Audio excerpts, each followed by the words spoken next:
Welcome to Red Dead 2 and thank you for watching. Today we are going to learn the basics on how to track animals.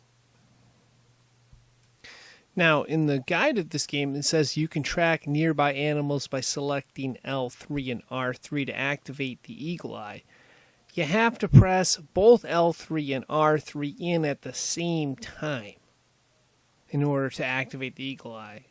You can't hit one and then hit the other. You got to press both of them in at the same time. Then, if you want to focus on a track, specific track, you can press R1 to focus on that specific track, and of course R1 again to stop tracking that specific track.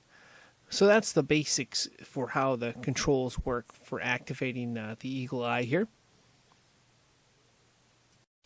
One of the nice features about this is that it is capable of tracking multiple animals at a time. Of course, you got to prioritize which one you want. One of the downsides about this is there's not a lot of time you have after you hit it till it goes back to normal. However, if you look very, very carefully, you will notice there are footprints. It moves pretty fast, but there are footprints and you can track them. You got to move quickly though. One of the things I like to do is simply just push the L and R buttons again, and that way I can track what I'm trying to go after. Now, on a side note, I assume that if you are trying to track, you're also trying to get maybe a perfect pelt or something like that. And, one other tip I would like to throw in there. First off, we are locking onto our target by holding down the L2 button. And if you notice closer, you'll notice that there's only 2 stars out of 3.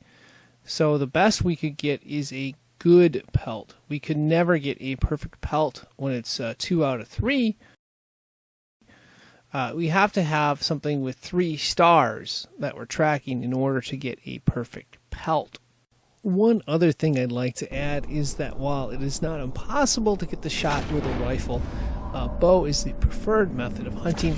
Again, you've got to have something with 3 stars and a very, very good shot. It's got to be something up high, something good to keep the meat good quality. And if you can do that with an arrow, preferably an arrow, sometimes you can get it with a gunshot too, you can get that perfect pelt. It takes some practice, but you got to work at it. And that's going to wrap this up. I would like to thank you for watching and, of course, wish you good luck.